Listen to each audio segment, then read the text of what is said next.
Hey there, all you cool, epic, and awesome fans, followers, and listeners. Welcome to episode 96 of the Cool, Epic, Awesome podcast.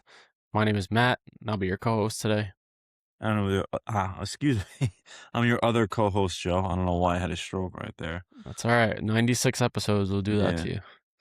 And so today's episode, it might be a little long because I feel like there's a lot of news. There's been a lot of trailers, but Yeah. we're going to talk about the new Pixar film, Toy Story 5, which had a huge opening weekend, and it was pretty solid. Yeah. Then another film that came out, Supergirl, kind of on the opposite end of the spectrum there. Second film in the DCU. And then last episode, Joe recommended Do the Right Thing from 1989, which is a classic. We both love this movie, so it was cool to check it out again. But yeah, it's kind of interesting that we're checking that movie out now because it has like this plot point. The whole movie is basically about this huge heat wave in New York City. Yeah. And we're having that right now. Like I'm in Manhattan. I had to turn off my AC for this episode. I just turned it off because it's right next to me, so it would be like blaring the entire time. I'm just gonna have to survive. But it's like 100 degrees or something, or at least in the 90s right now. I saw because I work Friday. No, I'm sorry. I work tomorrow and I work Saturday, and I saw like they're both supposed to be like over 100 degrees. Yeah, it's nuts. So I got to get out of the city, but we'll have some beach days. Yeah. Yeah. So what else? Have you been up to anything, Joe, recently? Not much. Working. I just finished Whole Cake Island in one piece for those that are cultured. I loved it. I thought Whole Cake Island was a lot of fun. I love Sanji's arc. And it generally, I kind of wish I watched it when it came out, because like there's a lot of times where like they don't look like they're gonna make it out. Like I was like, there's no way. Like it feels like they're gonna lose it at certain points. But that was a lot of fun. I mean, I saw Jackass. I don't know. We could talk about that later, or if you want to talk about that now. Yeah, we'll talk about that later. But yeah, I meant like real life stuff going on. Oh, real life work. When this ends, I'm watching X-Men 97. I'm very excited about. Nice. That came out already? Yeah, it comes out today. 3 episodes. Okay, sweet. You haven't seen it, what? Right? No, I haven't. Yeah. But yeah, you? That's working lots of overtime, busy at work. Got some travel coming up. I don't think next episode, but the episode after, I want to say. I'm actually going away the weekend that the Odyssey comes out, which I'm really disappointed about, but it's going to be a fun trip, so It is what it is. I did get 70mm tickets for the weekend after the IMAX, like 10 a.m. on Saturday. I still have to get tickets for it. You're going to have to, it'll be fine for you, but I would look, because the only tickets available are like weekday during work hours, which is fine for you. For me, for those, I mean, I'm sure if you're listening to this, you probably know that I'm a nurse already, but for those that don't know, I am a nurse, so my schedule's like all over the place, so I kind of get lucky with these things where I'm one of those weird people that goes to like IMAX at like 10 a.m. and there's no one there. So, but I don't care. It's fun. They got to fill the seats somehow. Yeah. Like today when I went at 10 a.m. and I was the only person at the seat. 10 a.m. Minions. Yeah. Yeah, we're not going to talk about Minions today because I didn't get a chance to see it, but yeah, Joe, you saw it. I did watch it today. I'm actually excited to talk about it because it's Matthew's going to like it a lot, I believe. Yeah, I'm hyped, man. And then, before we really get into it, one other thing I want to just talk about really quickly is my fantasy movie app, FlickPicked. We're in open beta right now, so I just launched the open beta like 2 weeks ago, maybe. And the app itself is currently under review by Apple to go on to the App Store. So they said it could take anywhere within like 2 weeks, 1 to 2 weeks. So by the time this is out, maybe we'll see. Yeah. But hopefully we can get you guys on there. But yeah, it's basically fantasy sports for movies. You draft films and you earn points based on Rotten Tomatoes multiplied by how much they make at the box office. So it's been really fun. Joe with Minions is going to have another banger here. But I'm not a betting man, but if I was, I'd bet on myself to win the league. Yeah. Not gonna lie. So did you see, side note, Werwulf had the most views for any focus feature film ever. Really? Like 60 million views. It looked so sick. It looks awesome. Yeah, we'll talk about that in the movie news section. But for now, we could get started. We'll get. Do you want to read the synopsis for Toy Story 5? Yeah, sure. Let me pull it up. Yeah, I was just thinking about this too, because we're also at some point we're gonna do a list during this episode, but I forgot the quality of the Toy Story movies are like incredible. Like Yeah, all of the all of the movies are in the top like I think like at the top 10 highest rated Pixar movies, like 4 or 5 or 4 or all 5 are in like the top 10. they're just so fire. I don't know. Yeah. So I don't know why my It's okay. it's on. When Bonnie receives a lily pad tablet as a gift and becomes obsessed, Buzz, Woody, and Jesse and the rest of the gang's job becomes exponentially harder when they have to go to head with the all new threat to playtime. So yeah, I think this was actually a lot better than I expected. It got really good reviews. A lot of the times with these sequels, this is number 5 and the last one came out maybe like 7 or 8 years ago. So I don't know. I'm not that I doubted Toy Story, but I really didn't know how it was going to be, but I enjoyed it, and I like that the movie isn't like, "Oh, tech is bad and toys are good." Like, it's a little more nuanced than that, which I appreciate it because I feel like this is a real life problem that a lot of people growing up that watch Toy Story now have kids, and iPads are a big part of kids' lives now. So it was really interesting to see them tackle that. Man, I don't know. Yeah, You I, agree? I was surprised that they took that route, honestly. It seemed like Lilypad was going to be like this big villain and everything. But really, the villain in the movie is the other kids that are Yeah, bullying Bonnie. Like, Lilypad just kind of enables that. It does get into the like tech versus toy thing a little bit, but like Lilypad is never shown as explicitly like villainous. yeah. It's not like And Lotso or like, yeah, and I think that's yeah, a problem with a lot of the Toy Story films, besides 3, is that they don't have very strong villains. I don't know if it's because they're like so catered towards children, but besides Lotso, yeah. But yeah, Lilypad was a fine addition, I guess, to yeah. this group, and it is kind of weird because like they don't like Lilypad becomes good by the end, but they don't show like how tech could be good, really. Like in that final scene where eventually Lilypad is like playing with all the toys and it goes to like a play setting. Lilypad's not doing anything. She's just like playing music in the background. Cause like if you're playing with toys, what is tech gonna really do? I feel like they sorry, there's a mosquito near me. No, I you feel like they they could have maybe showed like they should have had a moment maybe where like Jesse or one of the other toys kind of saw Bonnie playing with Lilypad in like a beneficial way. So they could have been like, okay, wait, tech actually isn't that bad, you know? I feel like But they don't really do that. they tried to show that with her, like, because it's like in the beginning, oh, she's making friends on the lily pad. So like she's like playing with people on the, you know what I mean? Yeah, that's true. But that wasn't really shown as like a good thing Yeah, it was. still. You're right. Yeah. Um, one of my complaints I have to say is I feel like Bonnie as a character that is done kind of weird in points. I understand that she's supposed to be like a little weird and whatnot, but she talks about how she wants to make friends, and then there's a girl that is they introduce a new character in this movie called I think her name is Blaze, right? Yeah, yeah, I think so. And she's like very much similar to Bonnie, like kind of like they still plays with toys and like has a big imagination. So a big point in the movie is trying to get them to like hang out.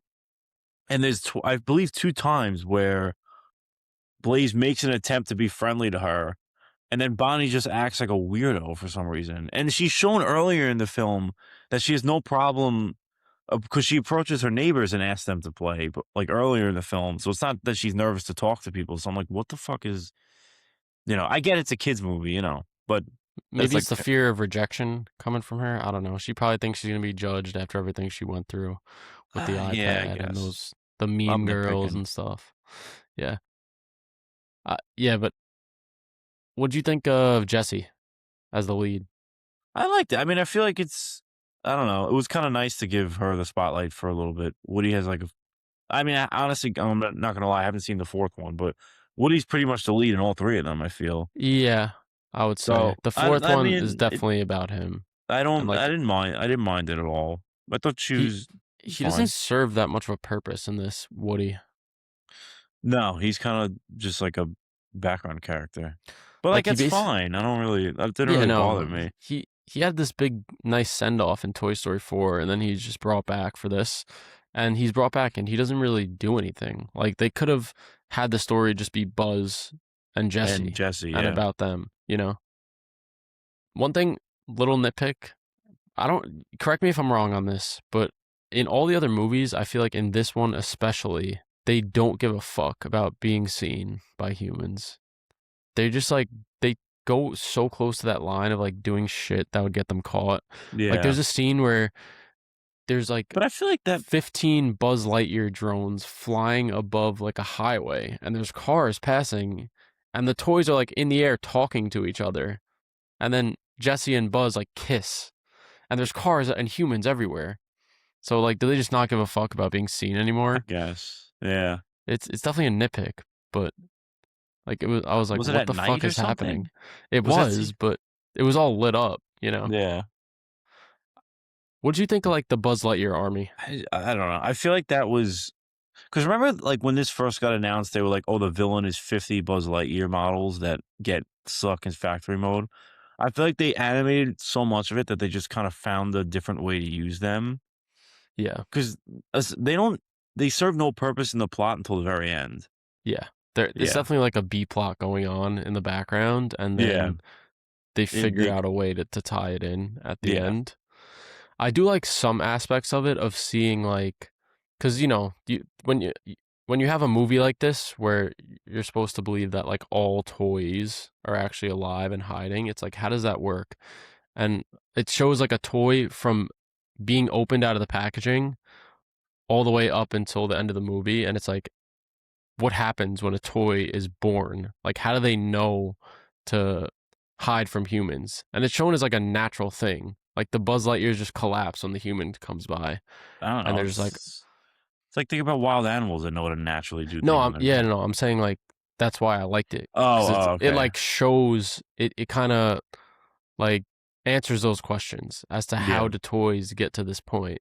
Like I really like that scene where it's like the natural collapse when humans come by and they're like, we don't know yeah, why we just did that. I guess whatever, and it kind of yeah, like yeah. fills Yeah. in some of the plot holes. You know, Mhm.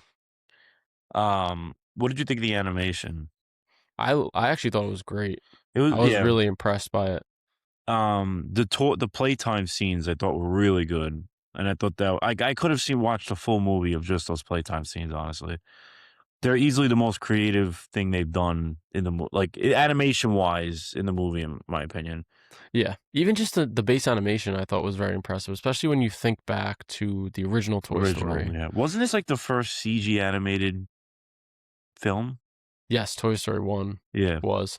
And you could tell. I mean, especially like the the human early one. characters kind of look like Uh, toys in those movies. But yeah, I was reading a little bit about the CGI, and apparently Pixar built like a brand new technology for the movie. So mhm. it just like rendered the toys be more realistic than anything they've done before. And it says specifically the textures of aging plastic, fabric, and worn paint. So, for Interesting. example, Toy Story 1's Woody had 700 parts, like within this animation, and Wow, Toy Story 5's Woody had over 1,700. that's So it's insane. like almost twice as much, Yeah. which Because I know kind at of the crazy. time it was like it was like praised for its for the visuals, like when it first came out. Yeah, I mean, yeah, I don't know. I don't know about when it first came out. I'm sure it Because there's was, but been, like, I mean, now looking back, but there was nothing else like this in the past. yeah, yeah, 3D Uh, animation, there wasn't. yeah. You think they're gonna do a six? Yes, Yeah. they will. Yeah, they will. That was a rhetorical. And for those that don't know, it's probably gonna end its run around $1.2 billion, probably even more. Just absolutely insane. Mog's Supergirl second for opening weekend. 70 million second week. It's just like the money machine, dude. It's the Pixar. You know what it is? I don't even think it's Disney. It's well, actually, this isn't Pixar. This is Disney. But oh wait, no, is this Pixar? It's Pixar, but Disney owns them, Oh, owns Pixar. So, you know how Disney has original animated movies, but they also have like yeah, yeah. Okay, so yeah. this is considered a Pixar. Like all these Pixar movies do so fucking well. This year, Hoppers made what 400 million. Inside Out 2 last year made. Oh no, that was the highest grossing film last year, I believe, right? Or one It of. was it was definitely over a billion. Yeah, this Definitely. like I guarantee you when Coco 2 comes out next year, that shit's gonna make $1 billion as well. They print money, especially with the sequels. Like Yeah, with Hoppers the was relatively low. Yeah. I think But they'll probably do a second one though, honestly. I That's hope been so. I their loved most success. Hoppers. Yeah, Hoppers was great. That's been their most successful like original one in a while. Yeah, better than Elio. Yeah. Poor Elio. It was Poor alright though, the Elio, man. movie. Yeah. Yeah, but Elemental. There's a lot of good Pixar bangers and all that aren't really Elemental talking. actually like was kind of a bomb, but then it had a Oh, it did weird well, right? Like box office run where it just like consistently made like money, but not a lot, and it I ended up being loved it. profitable. I thought it was I great. liked it. I liked it. Favorite scene? Ooh, I like the scene where Jesse is showing the robot, or not robot, like The potty training Conan yeah, O'Brien. she's He was when great, by the Jesse, way. yeah, Conan was great.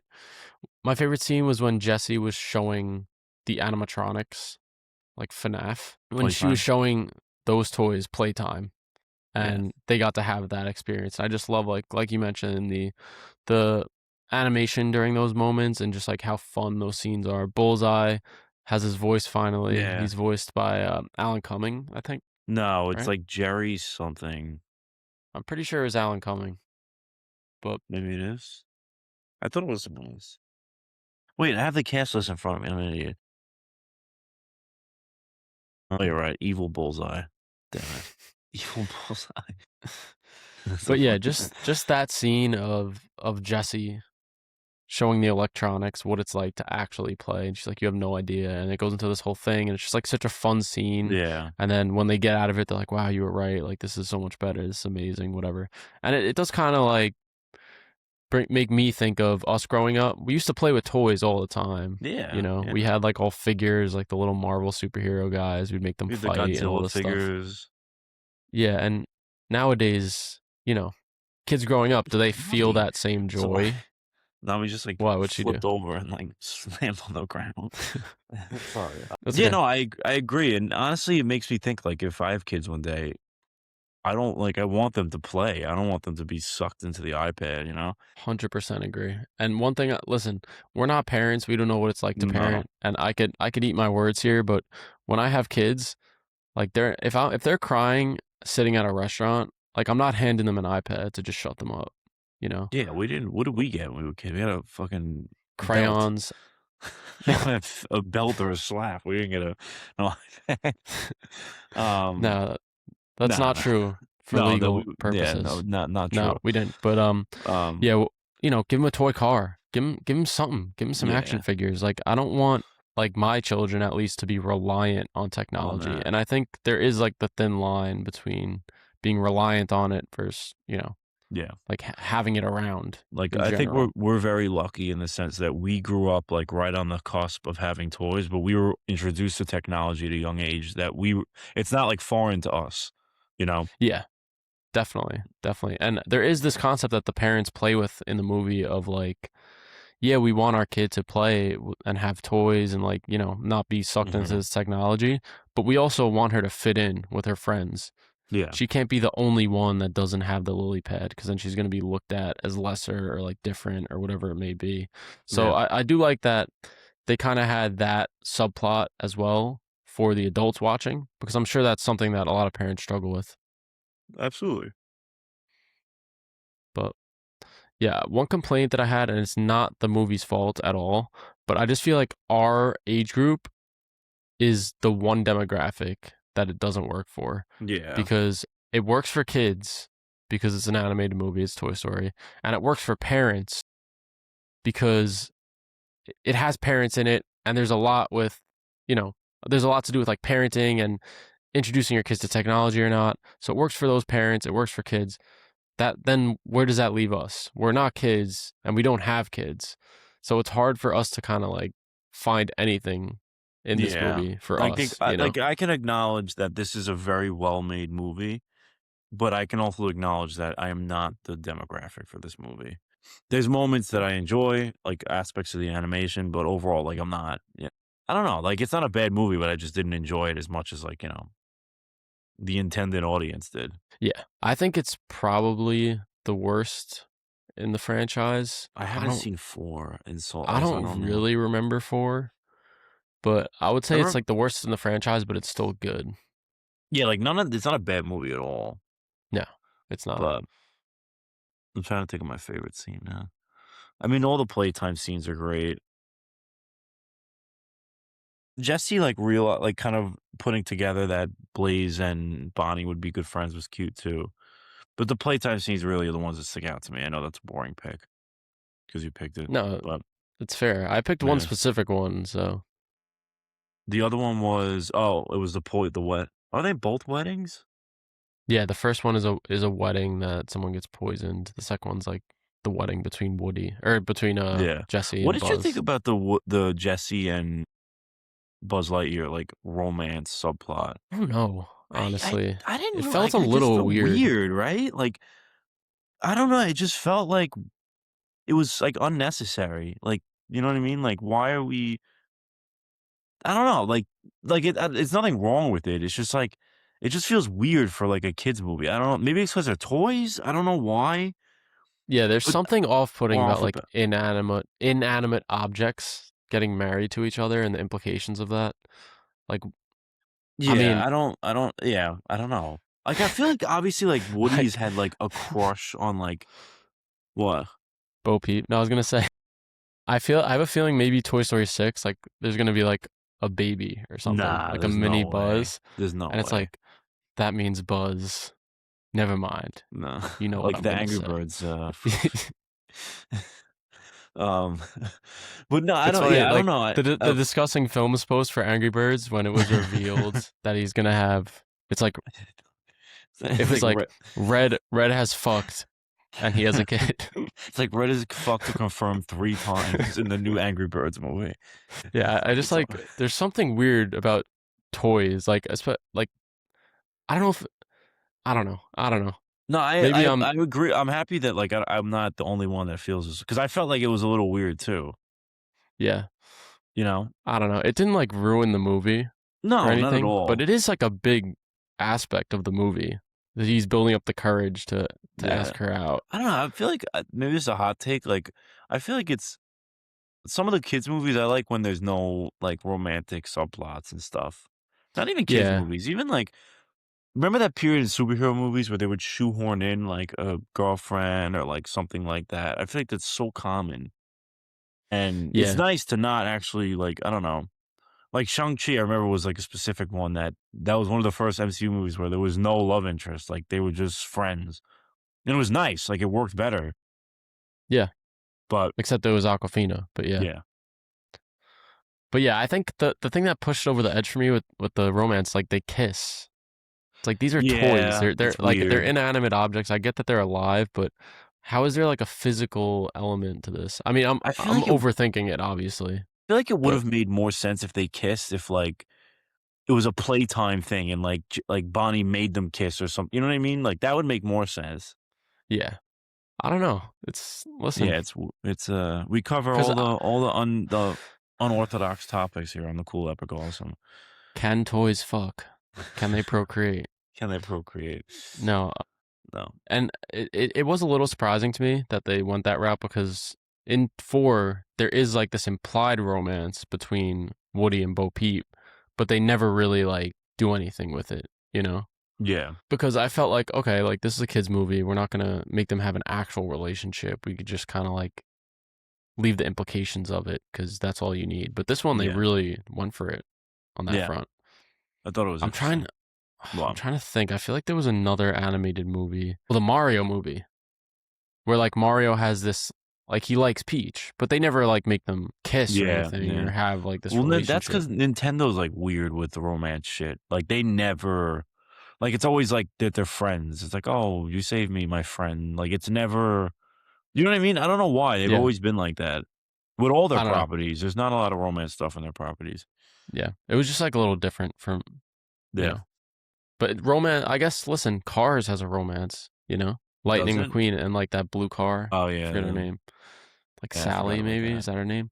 Whatever. But But anyway, anyways, so wait, what'd you think of the Taylor Swift song? it was fine, I guess. I don't know. Like, it was just at the end credits. I left. I didn't even listen to it. Like, you know what I mean?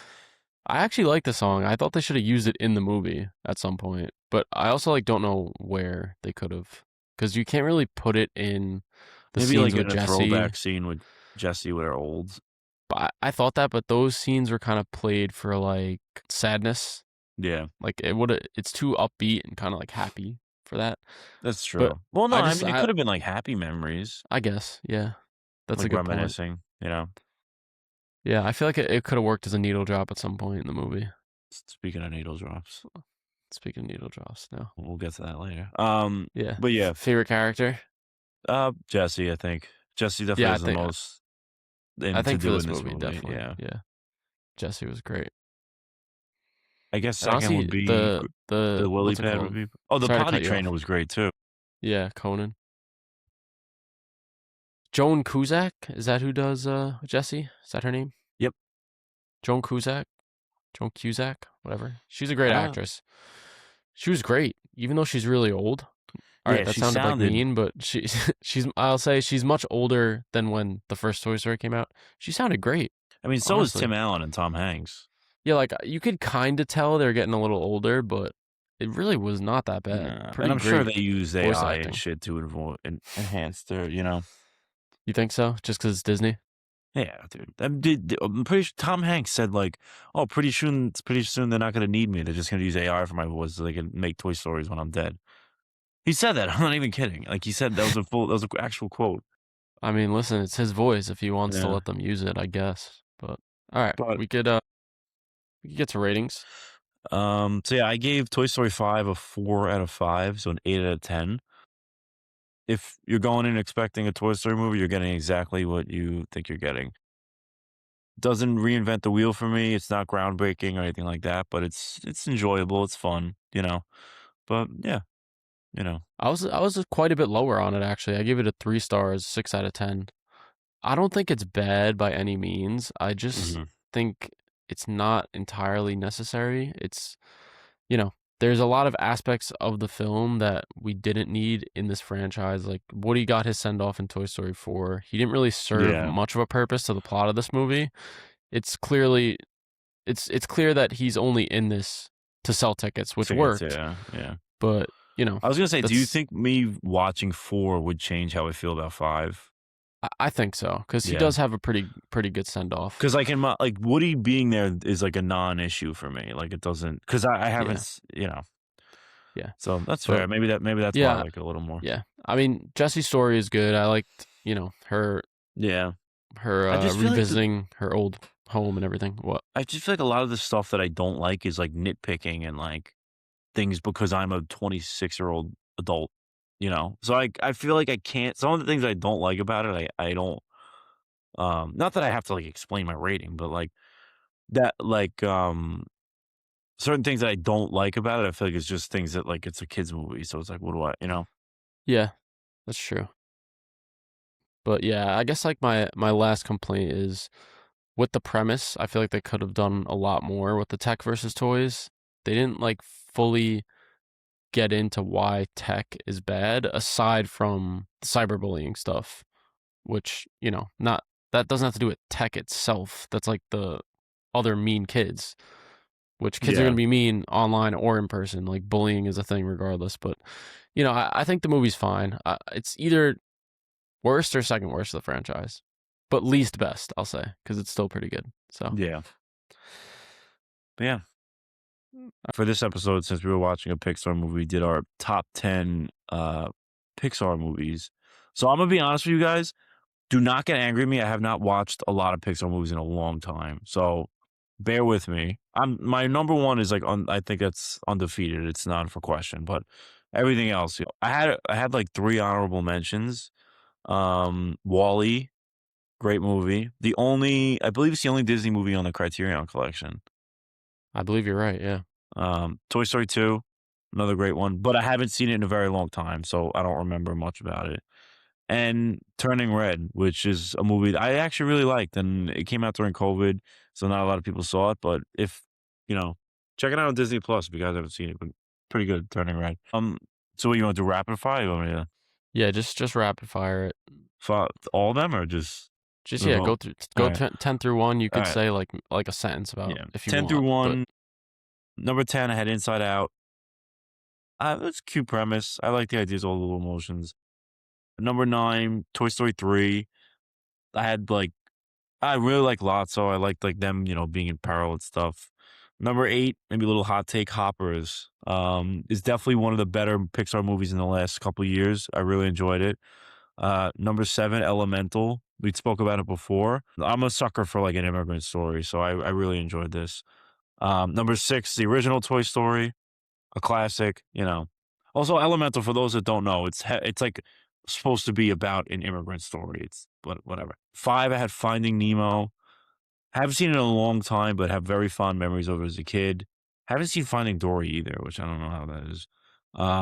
Number 4, I have Coco. Really great music. Probably the best music in any of the Pixar songs, in my opinion. Number 3, I have Ratatouille. Classic. I don't think they should touch that one. Number 2, I have The Incredibles. That may be a hot take, but it's arguably one of the best superhero movies ever made. I'll die on that hill. Brad Bird's the GOAT. And number 1, I have Soul. I think this is by far the best Pixar movie. It's the conceptual wise, the deepest. Animation's great. It's one of the few Pixar movies that doesn't have that like Pixar style of animation, which I really enjoy. But yeah, that's my list. All right, it's a great list. Mine's a little different than yours, Yeah, I figured. but yeah, whatever. What you were saying about hot takes, mine might even be more hot takes. But Really? anyways, You got like yeah, a good dinosaur on there or something? we'll see. All right, so before I get into my top 10, just 3 honorable mentions I'll rattle off really quick. Wall-E, Luca, and The Incredibles did not make my top 10. I'm Damn. sorry. But those are just outside. Okay, 10th place, I have Up. Probably one of the saddest intros to any movie ever. Very memorable. Number 9, Finding Nemo. Love Nemo, love the ocean. Number 8, I have the original Toy Story, which is a classic of our childhood. Animation's not the best, but number 7, Inside Out. Like you mentioned, those emotions, they're fire. I love them, love the emotions. Number 6, I have Toy Story 2. I think it's a little bit of an upgrade on the first. You get the introduction of Jesse and Bullseye, and it's just better animation, a little bit better of a story. Okay, number 5, I have Coco. Coco is one that I watched kind of like years after it came out. Absolutely loved it. Music is fantastic. Number 4, I have Toy Story 3. I think it's the best Toy Story. I think it has the best villain out of all the Toy Story movies, and one of the few times where I was near shedding a tear to one of these movies. 3rd place, this is the hot take. You thought where you had it was a hot take? Number 3, I got Hoppers. Give me Hoppers. Wow.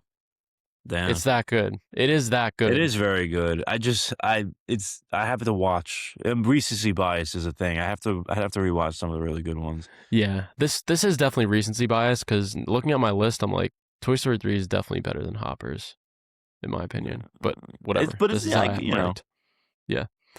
Okay, number 2 is Soul. You talked a little bit about Soul.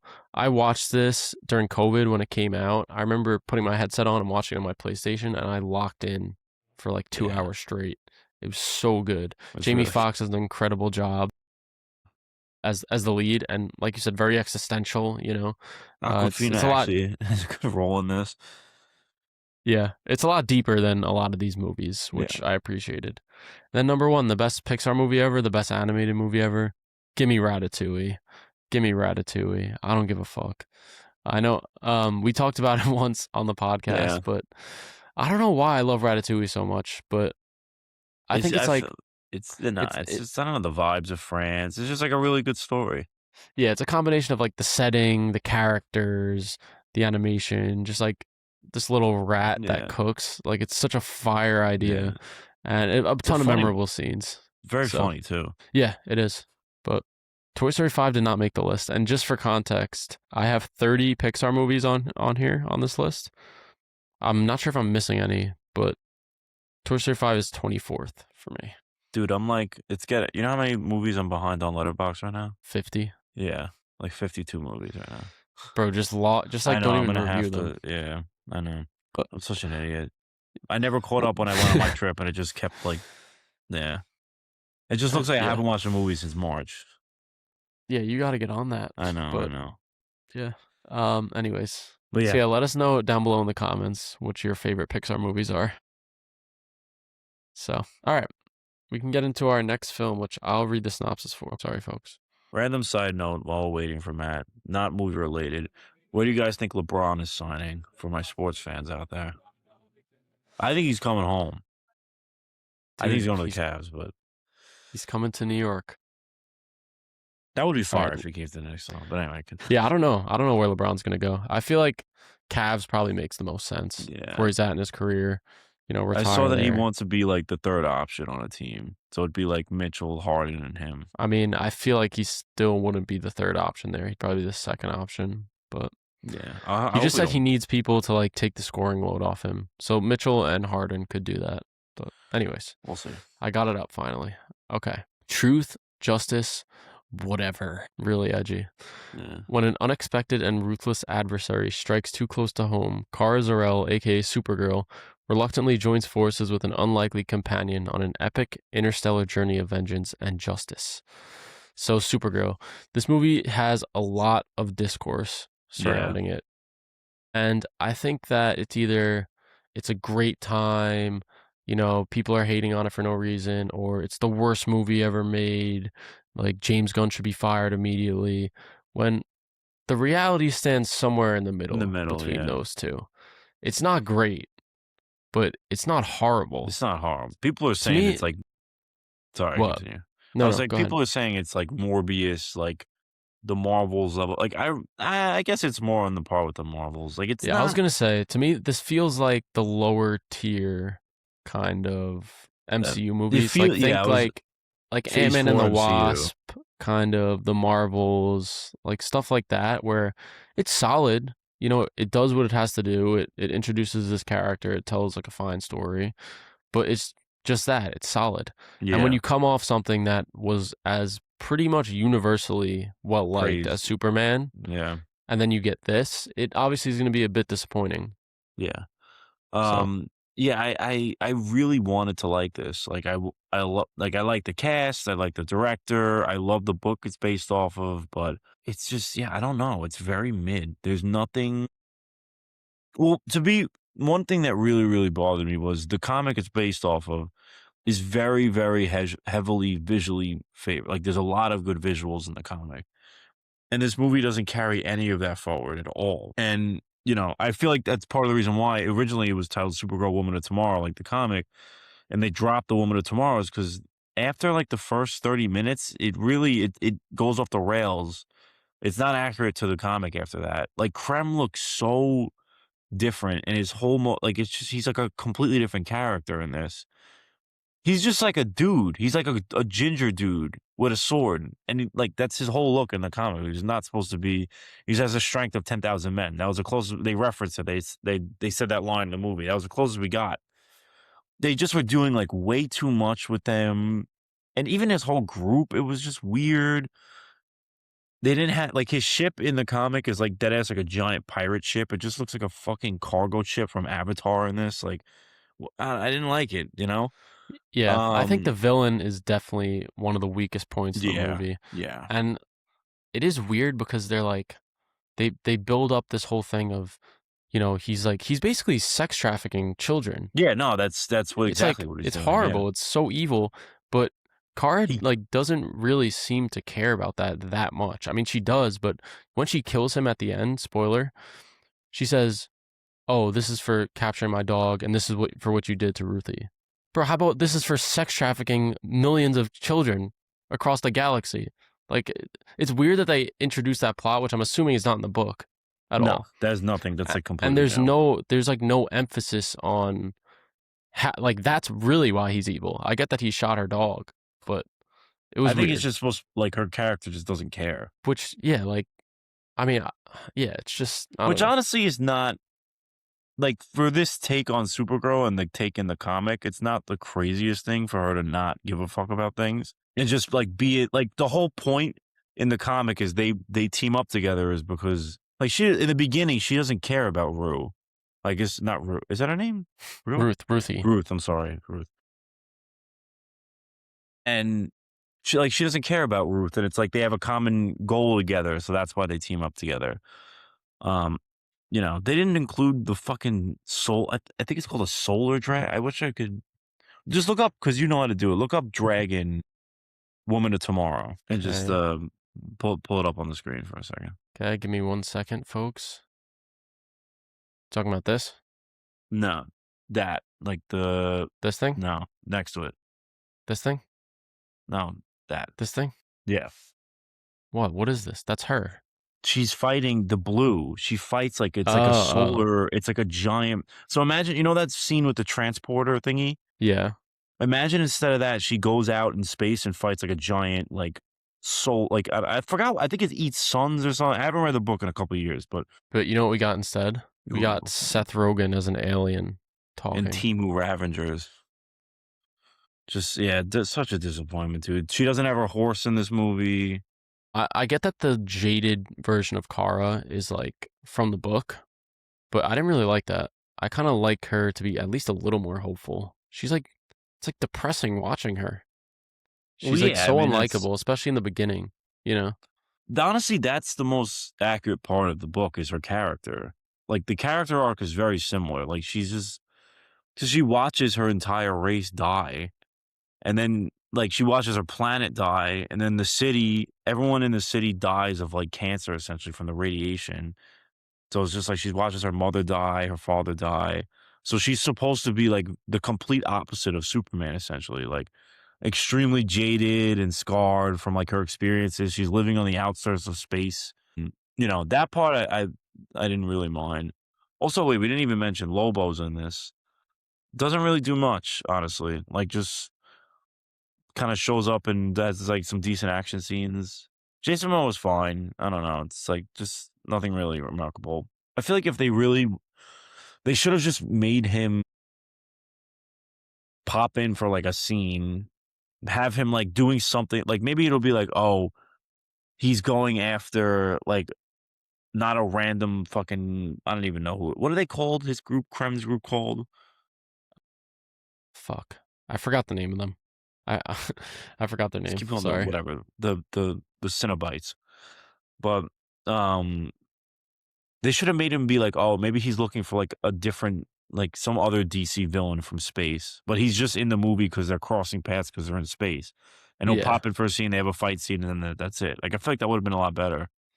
Yeah. Sorry, Cass just got here. There she is. Uh, She's going to watch Team USA in a little. yeah, nice. Anyways. Yeah, I think Lobo, they could have done more with him. Give him like a Yeah, little bit more backstory, you know? yeah. Movie could have done with like a little bit more time on it, I think. I don't even know what the runtime was, It's but like an hour 37, I believe. yeah, there's not enough of Lobo. We don't get No, enough out of him. Jason no. Momoa does a pretty good job, but he's basically just like playing himself, Yeah, not playing himself, but it's like a typical role from him. I think typecast. we could have maybe had a scene where he is like Fighting Supergirl at least.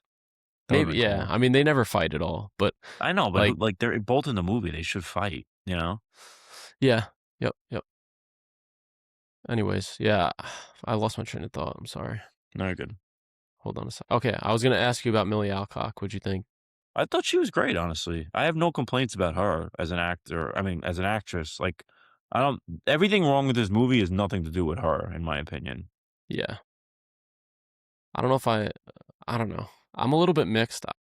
I personally wanted Amelia Jones as Hmm. Supergirl, and I think she would have been better. I think Millie Alcock is a good actress, but I just don't think she's right for this character. And I feel like there's a reason why this character is not really resonating with people, like in the same way that Wonder Woman did, or I don't know, who's like another. Is there really even like a female superhero that resonated with everyone? Black Widow? I don't know. Mm, But Storm, Storm? Yeah. the I don't X know. Men. I just don't think she was the right pick here. And this is kind of like I saw an edit on TikTok of Superman in the scene where he kind of comes at Lex and is like, Yeah, I this is what it means to be human.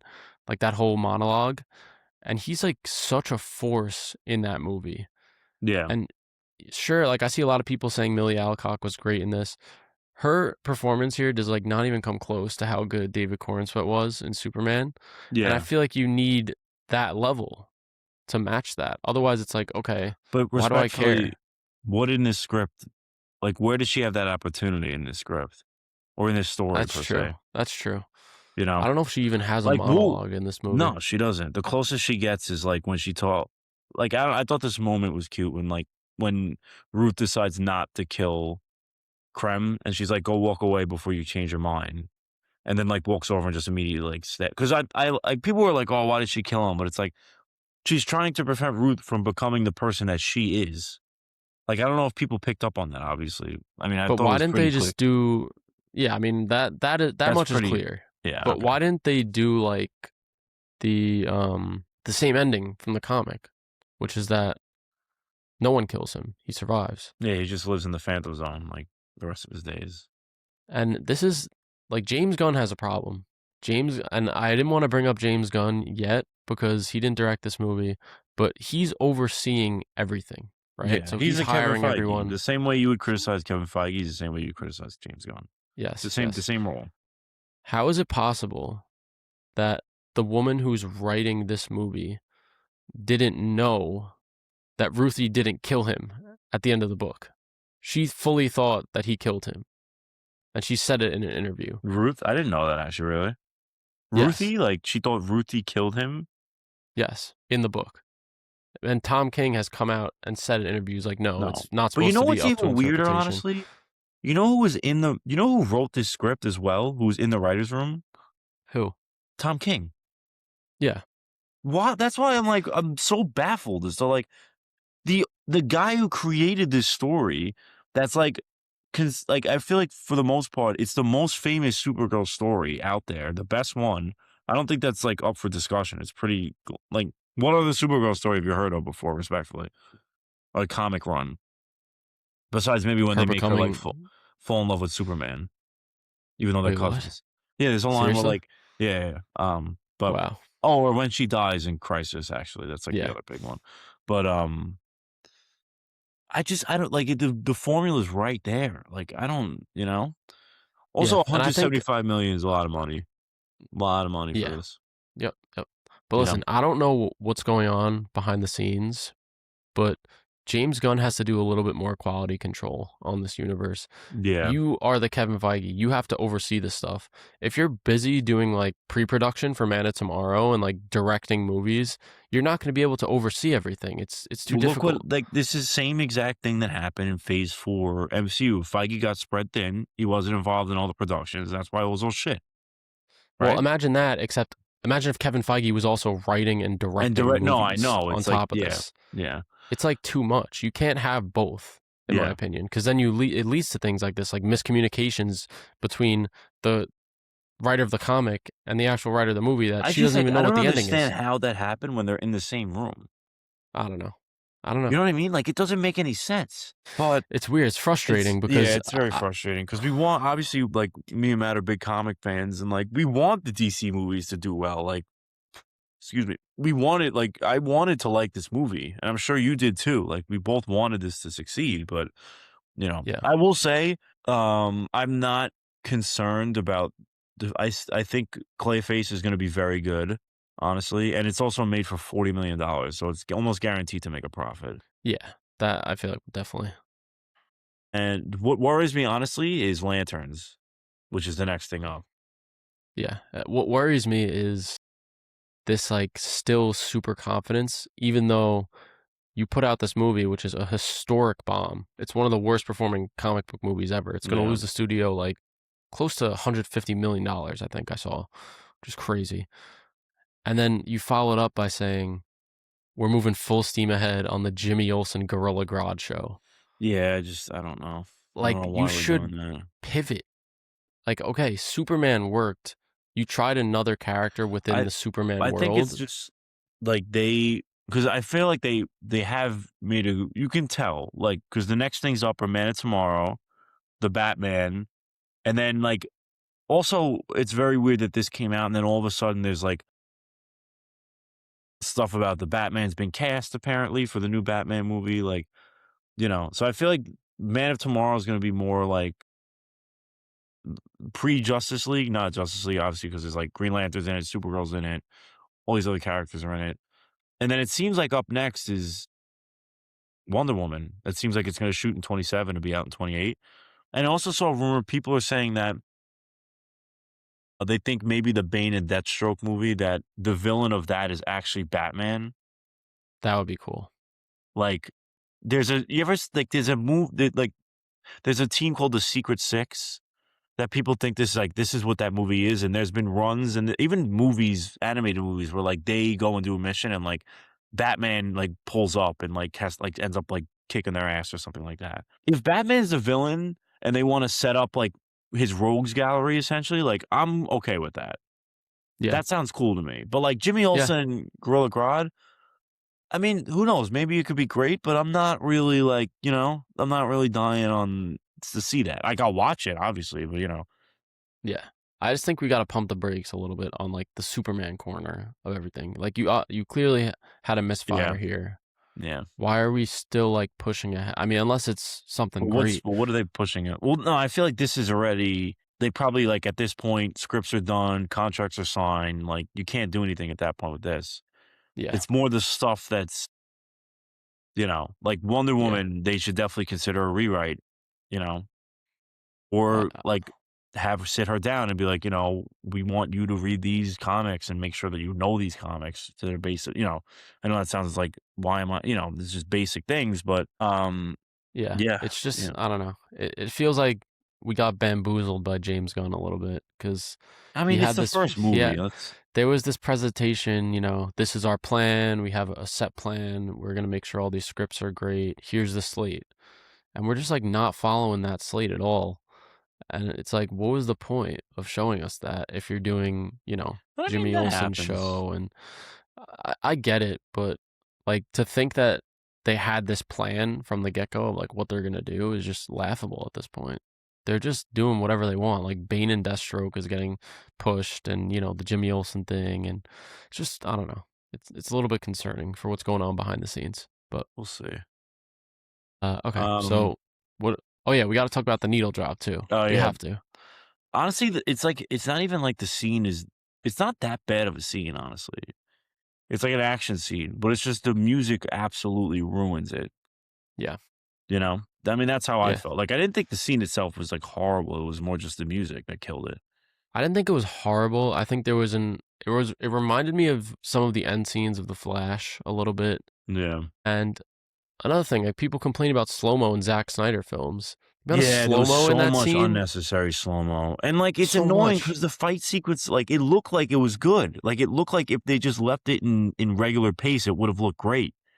Like, she catches the arrow, she does, like, that kick and stuff. It's like, why are we Yeah. I don't know. Yeah. And this bro, it's just like so embarrassing though too because like first of all, as soon as bad press started coming out about the needle drop, Tom King's like, "Oh, nope, James Gunn picked that one. Wasn't me."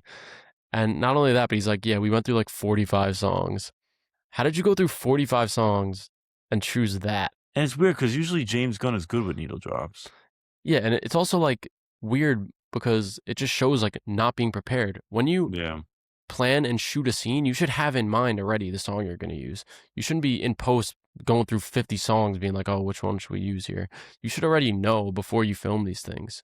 And it's that type of preparation that But is that more on James the Gunn should, director or more on the but either way, he should be making sure he's the head. He's the head of the snake.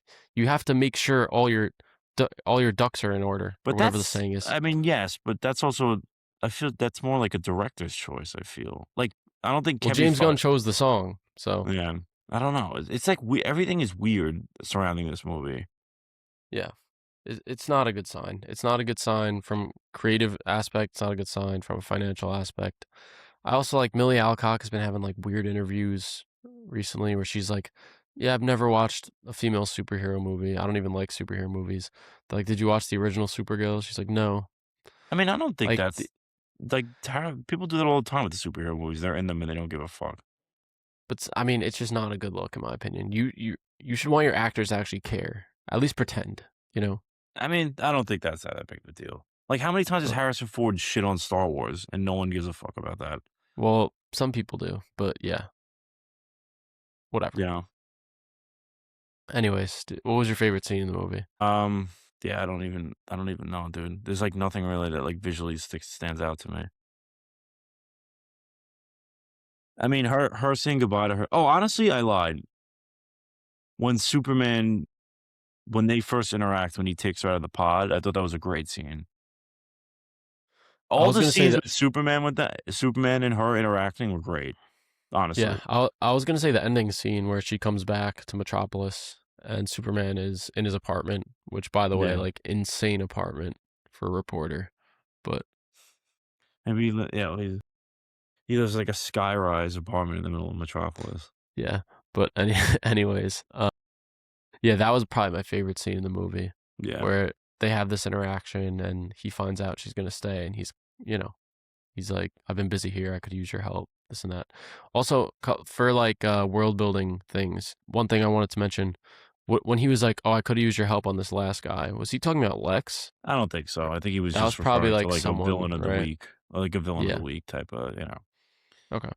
And then the other Um, thing, did you catch that her father like yes, he explicitly did. makes a Yes, I was comment? gonna mention that the world conqueror or the world killer or something, whatever the hell. What he's like, "Oh, you're like my what is it? Your uncle sent his son to be like the next world conqueror or something to that effect, Yeah. just to double down on like for some That reason that mine Zor-El I don't is. mind. That I don't mind. That's not that big of a deal. What do you His think about his parents being essentially evil? they're kind of Viltrumites essentially. Yeah, it's a weird change. I I mean, don't mind. Yeah, like it doesn't really bother me that much, honestly. Like I understood its purpose. Like it made sense in the story in terms of plot in the first one, like that happening. So it doesn't really like his respectfully, his parents aren't really that important to the story. Like his real like what's his name? Kent, Pa Kent, what the fuck his name is? yeah, Pa and Ma.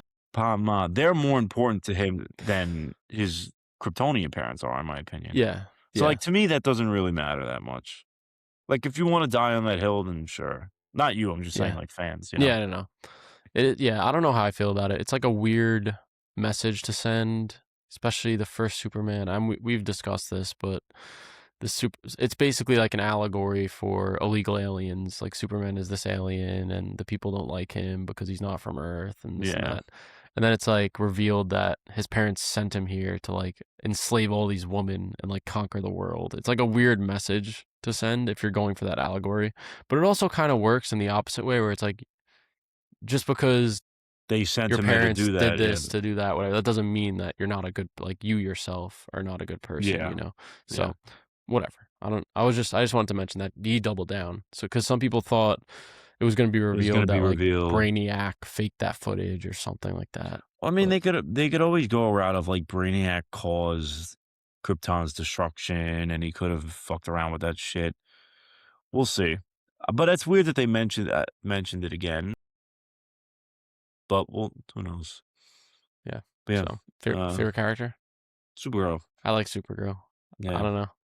What'd She's you think of the fine. suit? I liked it. I like it probably a little better than Superman's suit. I really like how they Yeah. did the skirt. Yeah, The I like skirt the looks skirt a a lot lot. It looks a lot better in this than it did in her cameo. Yeah, because that I It's feel much like that more they like just cloth, like flowy in yeah. this, almost silk like. I Um, am excited though to see her and Superman more in Man of Tomorrow, yeah, I you agree. know? And they kind of set that up. It's good. This movie was good to like establish her as a character, at Yeah, least. You know, it just wasn't S that good, yeah. I don't know. But, But I think the DC will be fine, hopefully. But they just have to yeah, I'm like not concerned. recalibrate a little bit. Yeah. Didn't The Incredible Hulk do bad? And that was, like, the second movie in the MCU? I mean, it opened with almost double, but Well, yeah. you wanna compare the Hulk to Supergirl? I mean, yeah, that's true. It opened with 55 million domestic, which Supergirl I think opened with Yeah, but that 32. also came out, like, when superhero movies weren't that big, Yeah, you but know? also now like inflation, so it's probably even Probably more. higher, yeah. But anyways, Yeah, whatever. Either way, that I yeah. don't think that's a fair comparison. Like this is a major flop. Hulk was No, fine. no, no, yeah, I meant more creatively not money-wise. Yeah, yeah, yeah, yeah. 'Cause All I right, don't the so mo yeah, we gotta keep going because yeah, my this laptop's episode's getting dying. long. Let's rate Yeah. it. Um, I gave it a 2.5 out of 5, 5 out of 10. it is painfully mid with no real, what's the word, uniqueness to it. It feels very bland, and it's a shame because it's based off of such an iconic comic run. So, very disappointed. Probably, honestly, the most disappointed I've been with a movie this year. Yeah, I also gave it 2.5 stars, 5 out of 10.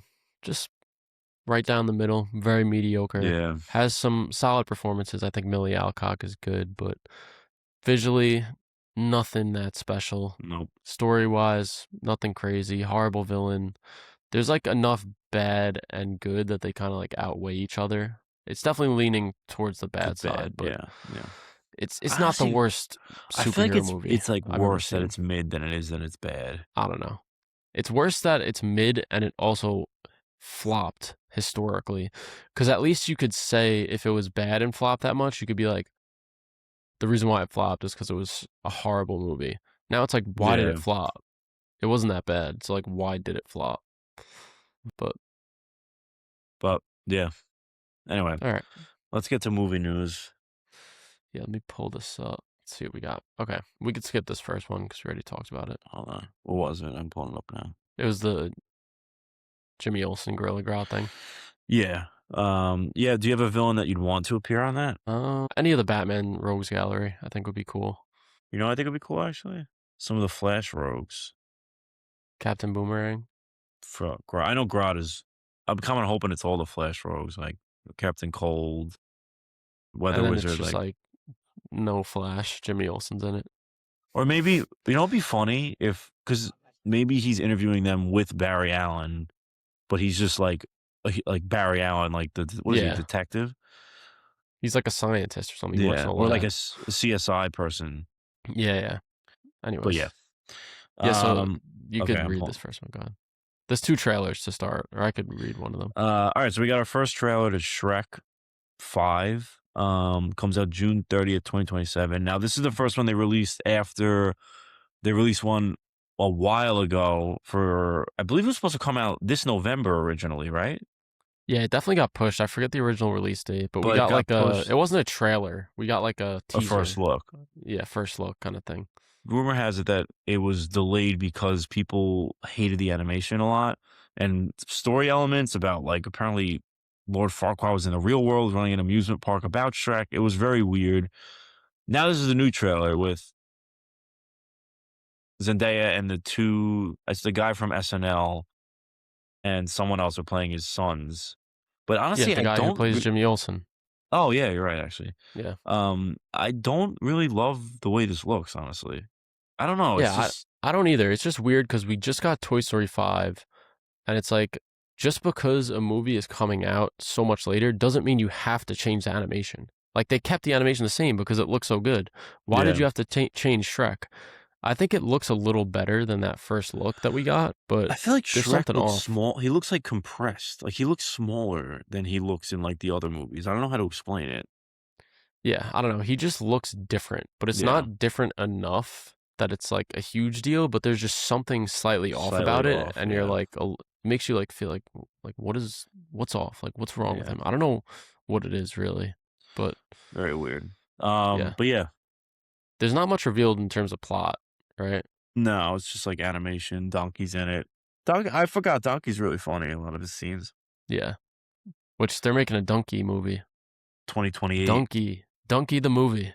Well, who knows? Which, We thought a Puss in Boots movie wouldn't be good, and that was like actually amazing. So yeah, I mean, I like Donkey, but what can he do in his own? I don't know. I it's mean, I guess apparently you're about right. his origin, how he becomes the talking donkey.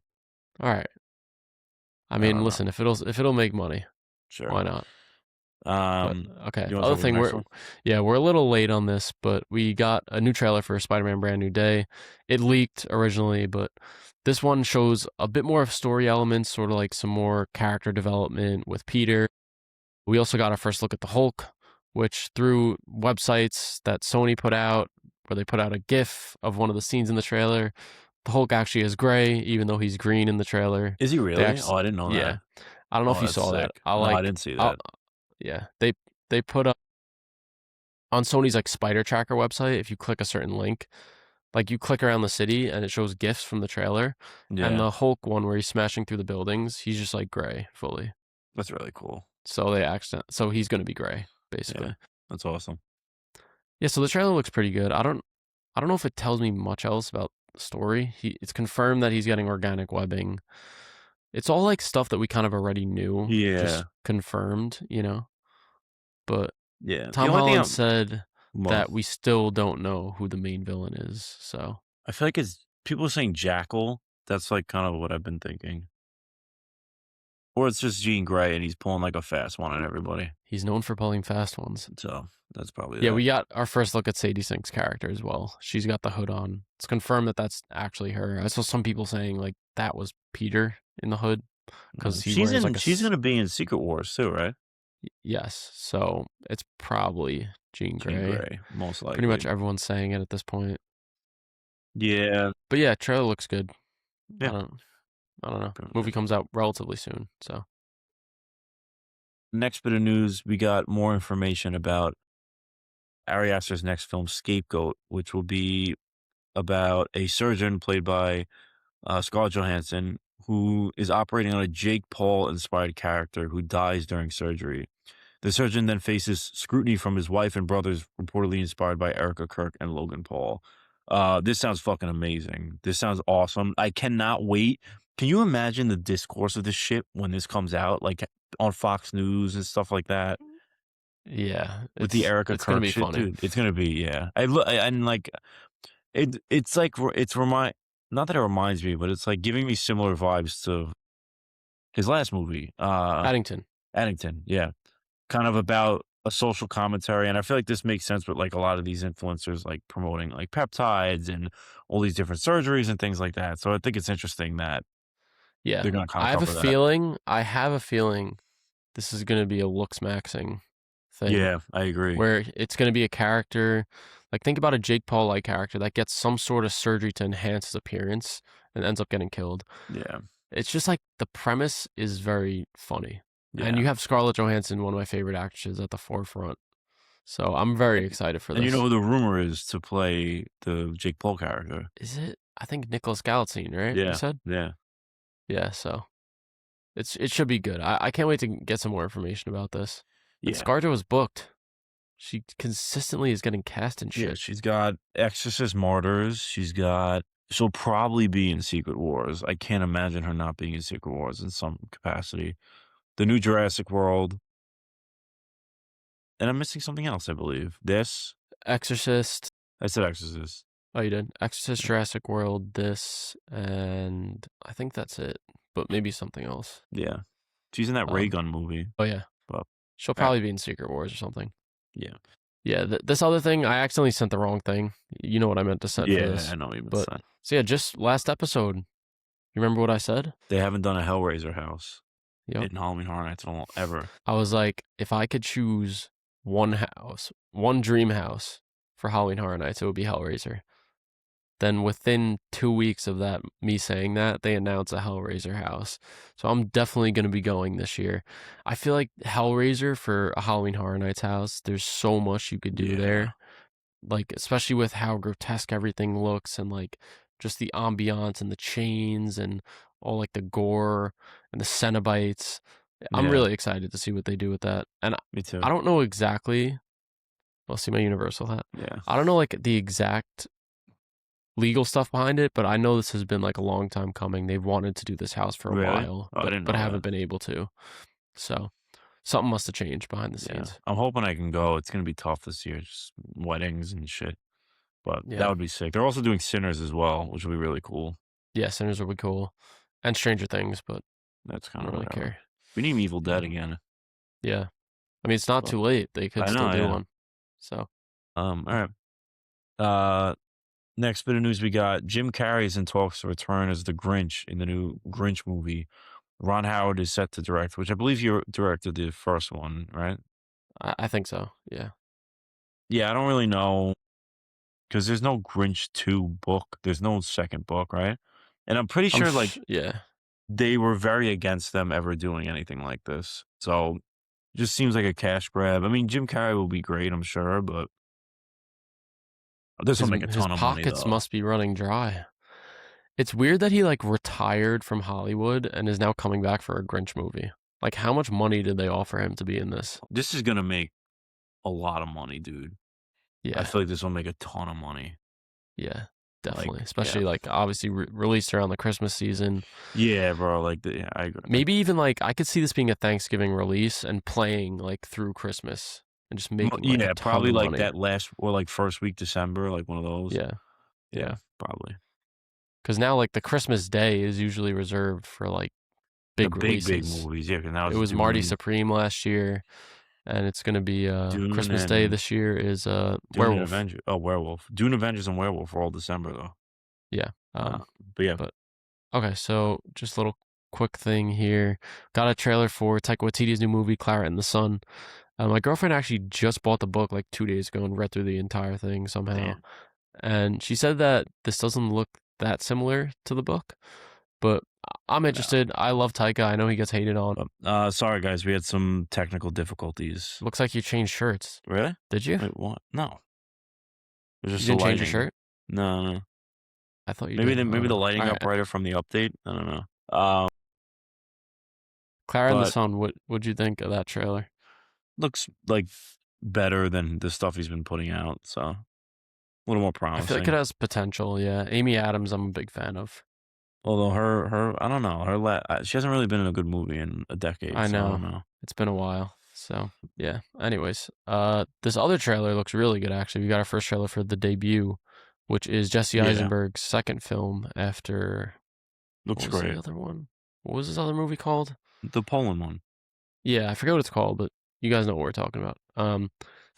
This movie stars Julianne Moore, Paul Giamatti, Halle Bailey, and Havana Rosalou. I think it looks great. I love the premise of this woman who's like never been in any production before, just gets the Yeah, lead or gets a role in this play, and she has to deal with this hard ass who's played by Paul Giamatti, and he did such a great job of playing that role in his last film, yeah. Holdovers. So Yeah, looks I very enjoyed good. it. All right. So next thing, Joe, why don't you go ahead and talk about this? Well, I'd love to, but my Discord isn't opening right now, unfortunately. So I'll just say it, and then you could speak on it. So we got Yeah. our first trailer for the One Piece remake, which is released in February on Oh, Netflix. yes. How does that look? It looks very good, honestly. The only thing, I don't know. It's just like I'm happy that they're so basically the whole premise of this is that it's going to be they're taking the first 50 episodes of One Piece and they're putting it into 8 episodes that are 40 minutes long. So it's like good for people that want to start One Piece but are intimidated by the size of it. It definitely does look improved from the original animation, but I don't know, there's something to be said about when it came out in the 90s and that style of animation. Like I enjoy the way it looks. So I will watch this. This original voice cast and the action sequences already look significantly better. So it's exciting. It's crazy. This is the first time I've ever seen a show have a remake of a show that's still airing. I don't think it's ever happened before. I don't think so. It's interesting though, like the 50 episodes into 8. But Yeah. for some reason, the only thing I know about One Piece is like the pacing is supposed to be horrible. I see Yeah, so memes. that's the idea is that it's gonna fix the pacing issues because it'll cut out a lot of the filler shit.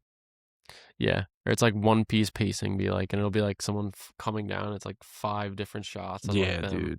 dude. Some of the episodes is just like they'll have a fight that lasts like 50 episodes. Yeah. It's um, just but it's yeah, worth and it. It's then a great show. I hope you watch it when it comes out. maybe I might.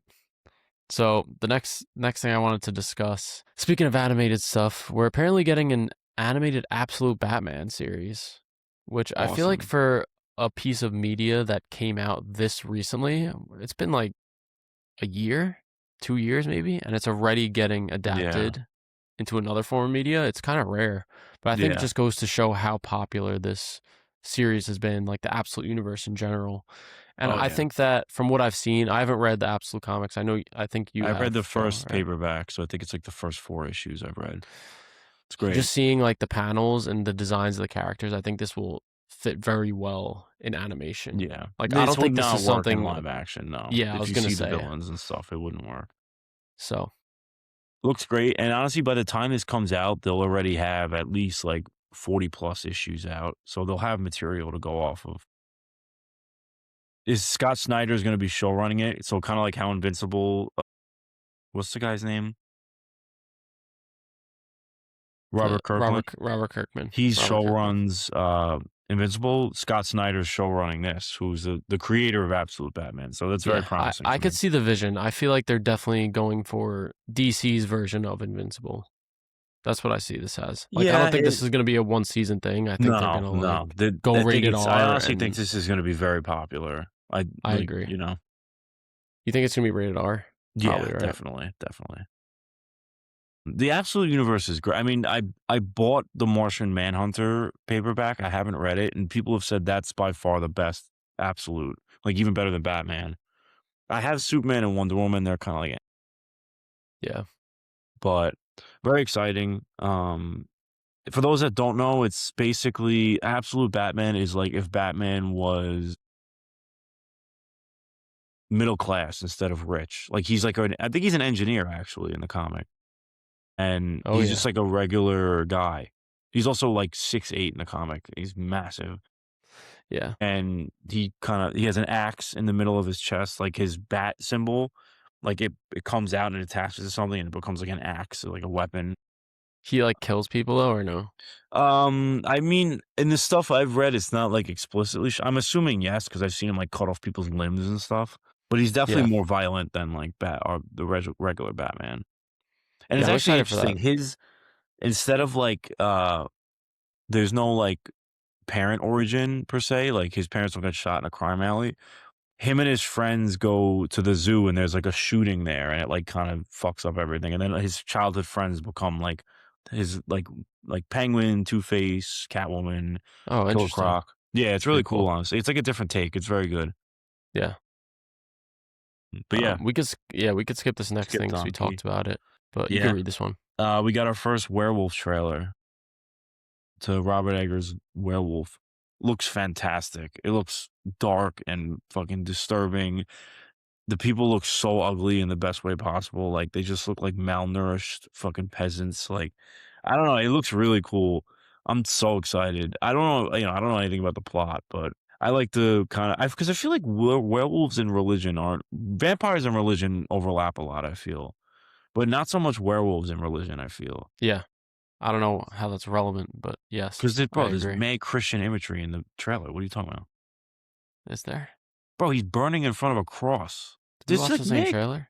The werewolf one? Dude, like Maybe. pull up the trail. Like when he goes in that cave, there's a cross there. Maybe I'm just stupid. I don't know. Anyways, yeah, when I Because watched the it's like trailer, it takes place I in didn't like like, well, oh I sorry. didn't pick up on like, oh, there's a lot of like religious imagery. I don't know why. I just thought that it looked like beautiful. Well, It it's looks also like so good. yeah, it's like 1300s England, so it makes Yeah, sense that yeah. there's like a religious shit. I mean, it makes sense that if a creature appears, like a lot of people would probably turn to religion. Religion. Yeah, it's But but yeah, looks great. Willem this, Dafoe looks yeah. great. Lily Rose Depp looks to figure like she has that like cleft palate looking lip. Very Yeah, interesting. this is like one of those times where I see a trailer for a movie and my hype for it like instantly skyrockets. It was Yeah. such a great trailer, and getting that first look, it really looks more like in the vein of The Witch, like some of his earlier stuff, like The Yeah. Lighthouse, rather than Nosferatu. It looked like a little bit more polished than this. The way that this is shot, it literally looks like old film, which I Yeah. really love. Yeah. It's shot in a very unique way. And I don't know the exacts of this, but I think they like shot it in color and overlaid black and white over it. So it's like it's in color, but your mind gets tricked into thinking it's black and white. It's like a new Really? technology That's really that cool they haven't actually. used. Very cool. Yeah. And we know Robert Eggers, like his attention to detail is just Yeah. insane. So I'm Like, did very, you have very any excited for doubt this. that this trailer was gonna be amazing before it came out? I don't know. No, I didn't, I guess. Yeah. Like, I don't know. I like we as soon as we heard this movie was coming out, we are like, oh, this is a great idea. Yeah. Yep. You know? So I'm But very excited. Comes out you on know what I think Christmas. he would be great at doing a horror take on? What? Moby Dick. I could see that. I mean, we're That's getting like that movie Whale Fall later this year. oh yeah, it's with the woman who plays the live action Nami, isn't it? Oh, really? I didn't know Yeah. that. I know like the guy gets swallowed by a whale, but Yeah. So something's beeping for yeah, you. You it'll hear go that? off. It's like my watch. Okay. Our next trailer that we got is Illumination's newest film called Not Alone. That was funny. It actually was announced like what, like a week ago, 2 weeks ago, maybe, and they released the trailer. It's starring Timothy Chalamet and Selena Gomez. It's a rom com. Follows a mechanic and an astronaut who hide three aliens that come to Earth for safety. I thought this looked cute. To be honest, I didn't get a chance to watch this trailer. Okay, it's like I fine. was gonna It's watch it before we started, but I know like Timmy is playing the main guy, Selena Gomez yeah, is playing yeah. the main girl. So It looks cute. Looks fine. I I don't know though. Illuminations like I wish they were a little more creative with their animation style. It's like the same like Secret Life of Pets, like Minions, like that type of way that people look. It's like that.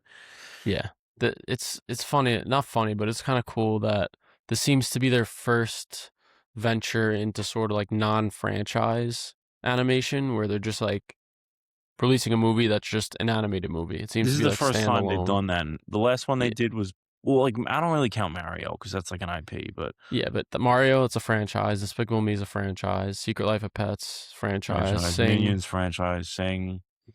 They haven't That's really it. That's had all like they've a done. standalone. No. Well, they've only been around since like 2010. They're like a fairly new animation Yeah, company. yeah. So But yeah. Yeah, that's our movie news. yeah, I guess before we get to our last movie, you want to mention like Jackass? Maybe we saw Yeah, so Jackass. I saw Jackass yesterday. Matt saw it earlier. I enjoyed it. I mean, obviously, if you're going all these movies are great. If you go to see these movies, you're gonna laugh at them.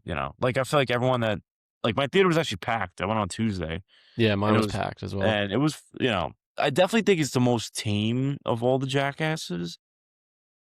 I cannot believe Knoxville got hit by a bull again, I know bro. I thought that that was that a was bad one and too. and like he got fucked up the first time he did that. Like really and I was watching this and I was like, "Oh," I was telling my friend, I was like, "Oh, this is the old clip of him." And then I realized it's not. It was they Yeah, did it again. I was like, "Oh my god, dude." I Also know. him This fucking has to be our shooting last one. himself that was an old clip, but he had a Yeah, Kevlar vest in like magazines and he dead ass shot himself in the chest like point blank. yeah. It's That's crazy because insane. I saw like a clip of him on a podcast where they were asking about like how did Yeah. Jackass happen? Like he basically said like he moved to Hollywood to become an actor and he just wasn't getting opportunities. He's like, how am I supposed to get people's attention? So he that bit with the gun was like the first stunt that he ever did. And Jesus. then that's how like Jackass started, Coming out, started yeah. basically. So very cool. What was I gonna say? I have a funny story actually. I went to see it in the Times Square AMC. Yeah. And of course I wanted to drink during the movie. My friends and I wanted to drink during the movie. So we got like two tall boys each of beer. And I'm like, bro, they're not gonna care. Like it's Times Square. We'll just Yeah. walk in. We're like holding them in bags. We get to the front, scan the ticket. The guy's like, oh, I'm sorry. You can't bring outside food or drink in here. Each of us, there's like five of us. So we have like 10 tall boys worth of beer. And we're like, oh, all right, fuck. So I don't know if you know how the AMC is set up in Times Square, Yeah, I've been there. but it's really high up. So like you Yeah. go up and you have to go all the way back down the escalators to go down. So like we're like, fuck, what do we Why don't do? you would they let you like drink them before you go in? Bro, it was so much beer. Let's Like drink two one tall of them boys at each is a least. lot. So we're like, all right, what do we do? So we go down the escalator. We start like shoving the beers anywhere we can in our bodies. My friend had one in his sock. I had like both in my back pocket. It's so obvious because they're like big Yeah. cans. We go all the way down the escalators and we come back up like walking, kind of like trudging Yeah, yeah, along. Clearly have like bro. How are you gonna fit two tall boys on your body? It's hard. No one had. It was in the middle of summer. No one had hoodies, yeah. and luckily there was like a different guy. So we're Oh, like, all okay, right, okay. Yeah, bet. because So we normally they don't give a scan. fuck. We scan. Mhm. But yeah, the reason why he said something the first time is because we each had a plastic bag. Each one had two tall boys in Oh, it. okay. So it was obvious. Yeah. But anyways, so I scanned the ticket and it wasn't ringing up. It's because I'd already scanned it the first time when I was up there. Fuck. And so then the other guy starts coming over. I'm like, fuck. But then like he was a little far away. The guy was like, you're fine, just go. So I just kind of like Yeah. not ran, but like sped walk Spin into the away, theater yeah. and then we sat and it was fine. Yeah. But yeah, so I had my beers during the movie and yeah, those are the type of movies you got to be under some influence to, not Yeah. to enjoy, but they're so much more funny Better, if yeah. you are. One of the complaints about the new movie, it's like half old footage, half new footage, which I think is okay. Like that, really didn't bother me that much. I think it's probably the weakest of all the movies so far, just because like a lot of it is reused from other movies. Yeah, like I feel like the one before this was way better. Yeah, but Yeah. like what some of the new cast members, like the girl specifically, she doesn't do anything. She's not in No, any of the she. I feel like stunts. she in the first one they made her do a lot more stuff. She Yeah, barely did anything in it. She had that she one was thing with the tongue with the taser, that was in the intro. and Yeah, that was it. I she's in love the intro Jackass too. 4. Yeah, and in four she does things. I forget what they Yeah, make her do, but but it was like so. It was giving like a diversity hire. Like she didn't I do think anything. maybe she's like more of a producer. Like she I helps don't do the know. stunts. Because when they were introducing all the people at the beginning, they Yeah. like, she got her moment. Like, I don't care She's that there's a she's girl from in 4 though, Jackass. right? Like, it's not she's not a Yeah, new she is. character. She is. Yeah. She is. Like, put a girl in Jackass. Go. I don't care, but make her do shit. Like, Yeah. why are you putting a girl in it if she's just gonna not do anything? Like, I didn't understand that. Well, some of You the know. shit, like, they're not gonna make her, like, shove a car up her ass and, like, you know, do things like that was so funny, bro, when he goes Yeah. to the doctor. Yeah. Yeah. That was so funny. He's like, "Don't Yeah. tell Like. anybody. Just go home." Yeah. Because the doctor is like, he's like, "Am I just gonna shit it out?" He's like, "No, no, you're not. Like, it's First gonna of be all, yeah, pain." like, he would be able to shit that out. I don't know why I remember telling that to my friend. I was like, "Dude, definitely shit that out." Yeah. But I feel like the pranks used to be so much more Yeah, extreme well, they're too. older now, so it's like, you know. I know, It's but at least like of the new people, like the fat guy is good, Yeah, he's good. and the guy like The guy Poopies, Poopy is funny. he's good. There's Who's like the that other other one guy. that they shoot that has, like, the mohawk? Oh, that's Aaron, I think. He gets, like, fucked He's up a old lot. though. He's older. Oh, He's okay. been in them for a while. The other new guy is like that black guy. I forgot his name, but his dad is also there. His Like dad is in it, yeah. his But dad's like Dark they were in Shark. 4 as well, though, I think. Yeah, they were in 4, but they're part of like this new The generation. I feel like newer yeah, yeah. they had a lot more to do in 4. I remember watching that fat guy on YouTube, like, videos of him doing stunts, like, before he was on Really? Jackass. Bro, there was one he did one in California where, like, I forgot what it was. He was, like I think he rode a scooter down a hill with a ramp, and there was, like, just a big-ass thing of, like, cactuses and shit, and he just, like, flew directly into it. Yeah, I want them to keep doing Jackass movies, but these guys are too old, and it's like, Yeah. are you gonna be able to get new people that are gonna like be this There definitely memorable? will be people that would do this. Yeah, that would do it, 100%. but are they gonna be this memorable? I don't know. But I don't know. I know like the big scene from this that everyone's talking about is The the colonoscopy. human pretzel thing. Yeah, that was nasty. That was disgusting. I didn't think it was Yeah. like that bad. I still think one of the worst ones I've ever seen was The po the porta potty rocket thing? the horse semen is up there. I don't remember that. Which one was that?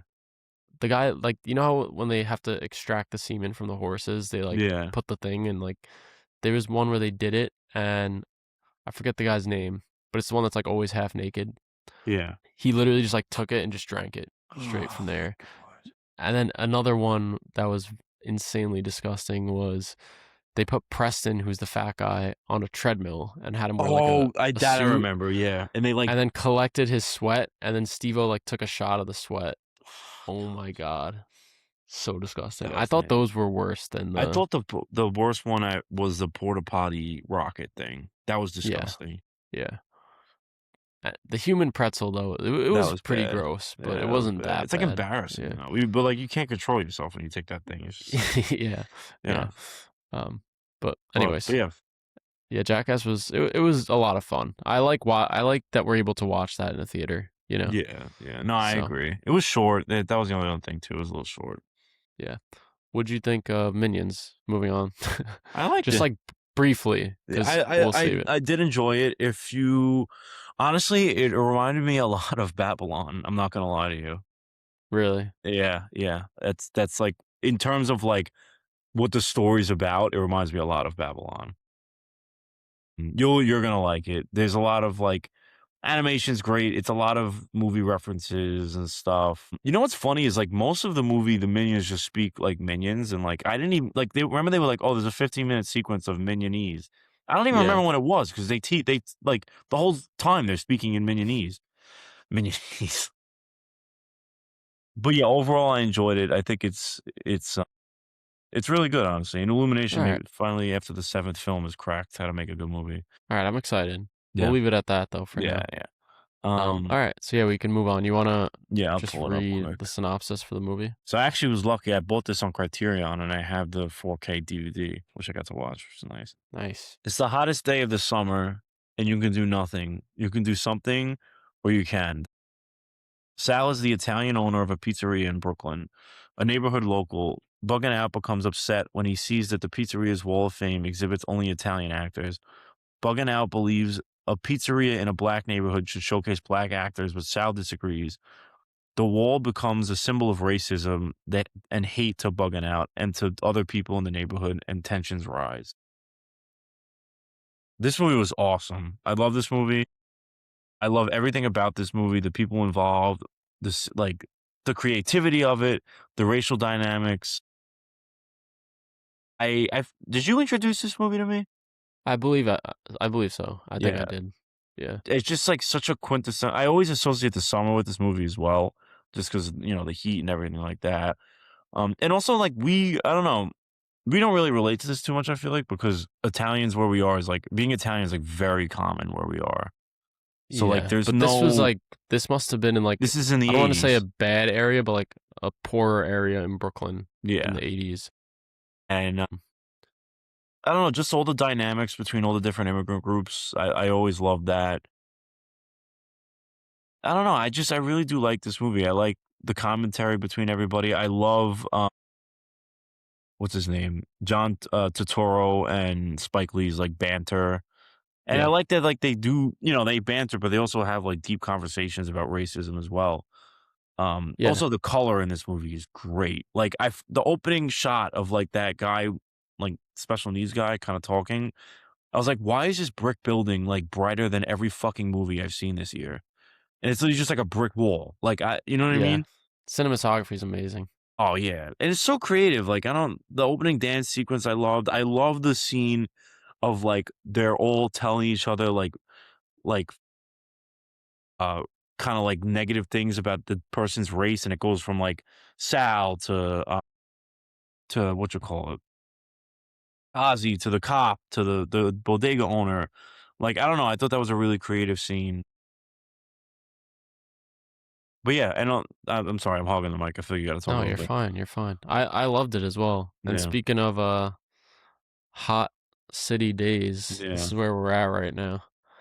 91 right now on the Upper East Side. Staten Island's And 97 right now. wow. Yeah, My AC is right next to me. It's off. It's been off this whole time to avoid noise, and I'm feeling the effects of it. I'm feeling like one of those guys in the movie. I'm feeling yeah, like bugging out. But yeah, I love this movie. I love how it's just kind of a slice of life. yeah, There's no real like plot, you know? It's just like this is what life is like in this area. This is like a day to day. This is what people do, They hang out outside, they go to the pizza shop. There's like this Samuel L. Jackson plays like this radio host. And there's all these different characters that you meet, but there's no like set plot really. yeah. It's just kind of, following a day to day, which I really liked. Yeah. Like you mentioned, cinematography was great. I think this is Spike Lee's. I don't think it's his directorial debut. It might be. It's definitely one of I his think earlier it films. is.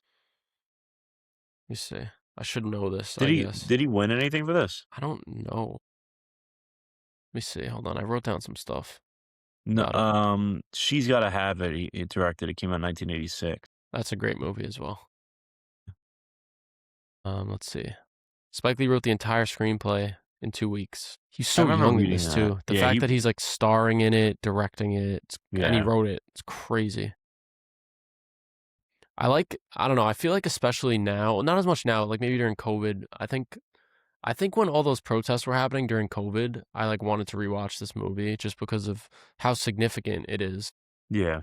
to like what's not as much anymore, but like I was saying, like during COVID, like what was happening. What was And I like happening? Yeah. how I love how the end of the movie, he shows right before the credits, Spike Lee shows the two quotes. One from Martin Martin Luther Luther King that King, and then basically one. says like violence in the name of like racial justice or political justice is never okay. Like it's never the answer. You shouldn't do it. Then immediately follows by Malcolm X saying Like, You he know, understands if why it happens. yeah, if we have to do violence, then we have to Ooh, do it. It's yeah, necessary to like get equality. So it's just like these two very prominent figures in like the racial justice movement and how they each had their own differing opinion. And then like mm, follow that, it shows them taking a picture together, like yeah, under that. So it's like they both have the same goal. And I feel like watching what happens at the end of this movie as an audience member, it's kind of like who's right, who's wrong. Do you really know? There's not really a right answer, you know? yeah, So I don't know. It's just a very, very smart movie, especially I for agree. someone so young to make Yeah. this and It when he feels very did. real. Like, it feels like all these events in the movie could have happened in Brooklyn on a random day in the summer, you Yeah. know? Yep. But, yeah, I just think this is, like, just so well made, and I did he win it? I feel like he won something for this, though. 2 nominations, screenplay and supporting actor. Oh, okay. For him? Like, himself? No, no, no, for the whole for the movie. No, I'm saying, did Spike Lee get supporting actor? Who got it? Like, who was I nominated for it? I'm not sure. I just yeah. Let me see, 100% on Rotten Tomatoes. It says, on release in 1989, several critics infamously warned it would incite riots in the black community. Lee pointed out that if Spike Lee pointed out that if white audiences could watch Arnold Schwarzenegger movies without rioting, the standard should apply equally. No riots occurred. Based. It lost the Palme d'Or to Sex, Lies, and Videotape. It's kinda Roger cool it Ebert even premiered was there, so though. furious, he threatened to boycott Cannes. Damn. Roger Ebert, if you don't know, is like one of the most famous film critics of all time. He loved this movie? Yeah, he threatened to boycott Cannes. Damn. But yeah, I mean, I don't know. It's weird because from our perspective, we kind of like are the white Italian people. That's like Yeah. who we would relate to in the movie. Yeah. But there's not like, I mean, they're not like super explicitly racist. They are, but there's like this, It's more like name calling than anything else. yeah, throughout the movie, there's like this tension. There's this constant tension between the Italians and between the black community Yeah. throughout the movie. It's like a building tension that's always there. And even if they're not like explicitly being racist, it's like one wrong thing could lead to something happening, Yeah. which does happen at the end of the movie. And I think you could really feel that tension throughout the Yeah. movie. And And they I did feel like like a great also, job of portraying that. like, and it's also shown as like, all also you see the tension in the restaurant, but the heat as well, I feel like is like a kind of a metaphor for like what's going on in the movie is the tensions are rising, the temperature's rising with everyone there as the day Yeah, goes on. exactly. Exactly. And Yeah. that's why it's so smart. It's just such Hmm. a great Yeah. screenplay. It's so good. But yeah, I mean, it's not like a super long movie, and it's pretty obvious of like the what it's trying to say. I feel Yeah. like it's showing like racial injustices and Yeah. you know what it could lead to. But yeah, I don't know. I don't really have that Yeah. much else on it. I don't know if you want to say anything else. No, I feel like you covered it, pretty well. Also, I love the costumes in this movie. Like all Yeah, the costumes are great. Just yeah. Well, I'm assuming this was just filmed in Brooklyn. I believe so. I wonder Yeah. if we could find that original pizzeria somewhere. Well, now it's probably like a fucking pop up like matcha thing or something. But Yeah. yeah, I was very happy to watch this again and to finally watch it in 4K, which is very nice. Yeah, wouldn't yeah, I watched it on Amazon. I think it Hmm. was the 4K as well. It looked Okay. like beautiful. Yeah, it was. Yeah, Would in the you remake. or no, what was your favorite character actually? I mean, I I do like Pino a lot. I feel like that's not really like Pino and Mookie. It's tough. Mm, probably Mookie. Yeah. I like bugging out a lot. I also liked the mayor character. I thought he was good in the movie. Oh, what's his name? Oh, it's just I think Paul Benjamin. I don't know. It just says the mayor on a letterbox. Oh, never mind. That's not him then. Yeah, a lot of like these young actors in this went on to have crazy careers, you know. Yeah, isn't the guy from Bad Boys in this? Um, The guy opposite Will Smith. Martin Lawrence. Yeah, Yeah, he is. He is. and the guy from The Samuel L. Sopranos Jackson's in too. it. The Which guy guy? in the car. He's driving the convertible, and they get him all wet. Oh, I didn't He's know. from I didn't recognize because yeah, I've he's never from The seen this Sopranos. Sopranos. That scene was funny. Yeah, but Rosie Perez as well, who was in. She plays like his Spike Lee's girlfriend. girlfriend, yeah. She's in Birds of Prey. Oh, yeah, you're right. She plays, the detective lady. Renee Montoya. Yeah, but Um, but yeah, favorite scene. what do you got? I'm gonna say it's not like a specific scene, but I really found myself enjoying like the moments where like the characters spoke directly at the camera for bits, and they Yeah, kind of no, like did it a couple times throughout. That really stuck with me. I really yeah. enjoyed that. It was like a very specific way of storytelling, Yeah. and No, I I don't know. agree. And honestly, I agree with you too. Like those scenes where, like, they'd take the camera and like put it in like movie's face, and he'd be like, "Oh, Yeah, like just saying all like slurs of Italians," and then they would do it to the cop, and then the Korean person. Like, I thought that was really cool. I agree. yeah. So Well, all right, yeah, I think we could rate it. Yeah, yeah, yeah, it's a very simple movie. You have to like, it is just slice of life. Like you gotta watch it, yeah, but yeah. I've honestly never met anybody that doesn't like this movie. yeah, they must be racist if Yeah, they I was don't. gonna say like if you don't like this movie, you gotta you're under questioning. So yeah, I gave it a 4.5 out of 5, 9 out of 10. Just yeah, for me, it just hits all the notes. There's not really much to complain about this movie. It's perfect runtime. I love the music. I love the outfits, the costumes, the characters, the story. There's just yeah, it's very smart, very well written. Yeah, Yeah, I also gave it a 4.5 stars, 9 out of 10. It's just a movie that is gonna be relevant from like when it came out till now. Is still very relevant, especially like I mentioned a couple what was going on a couple years ago. yeah, Excuse me, sorry. And yeah, on top of the message, there's just like that cinematography, um, the color grading, everything. yeah, Like it just looks beautiful. And you have all of these actors that turned out to be like legends in this movie at a young age. Spike Lee directing this so young while also starring and writing. It's such an impressive film. yeah, So it's probably one of the best movies we've talked about on the podcast, I think. yeah. Probably, I have to So, say. But yeah, all so right. that wraps up episode 96 season. Yeah? Yep, 96 96. after some crazy technical difficulties. Yeah. I So do want to see what are the next two movies. Evil Dead and The Odyssey, I believe. Oh no, Minions and No, Evil Dead. Minions and Evil Dead. Okay. Quite that's a crazy fucking combo, honestly. Crazy combo. Yeah. So, all right. So, movie recommendation. We have a switch up. Yeah. So, this is what I'll say. So, the Cool Epic Awesome podcast is officially looking for a guest for next week's episode. Well, in 2 weeks. But Yeah. we're going to be talking about Minions. We're going to be talking about Evil Dead Burn because those two are going to release. And whoever is our next guest will choose a movie, any movie they want, and we'll discuss that movie as well, Yeah. along with any movie news, anything like that. So, Yeah. we know we've seen a lot of you guys interacting with our page on TikTok and Instagram. We want some film content creator to join us on our next Yeah. episode. So, if you want to join us, shoot us a message, put a comment on this video, and we'll pick someone and we'll get it going. So, Yeah. Joe, do you have Yes. anything to say to our future guest? I'll pick a good movie. That's all. Lots of pressure from Joe. Yeah. Yeah. Um, 'Cause I will say but yeah, we've had someone recommended a movie on the podcast once, and it was not the greatest. oh yeah, I don't know if you remember that movie. it was like It was that Christmas that movie, Christmas right? movie. Yeah.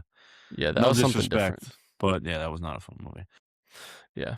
But All right. So yeah, I guess we'll try to pick someone within the next couple days of when this yeah. goes up, so that we have time to like watch the movie and whatnot, and meet with you and whatever. Yeah. So that should be fun. I feel like our 3-person episodes are usually a bit better because there's just like more to like Yeah. bounce around. If one of us More goes silent for a commentary. second. Yeah. Yeah. So all right. Well, I got to turn my AC on. So it's been real. Yeah. We'll see you Sorry for our guys. technical difficulties, but It's all good, Joe. It's all good. but we will see Yeah, you we'll see you guys guys. in 2 weeks. Peace.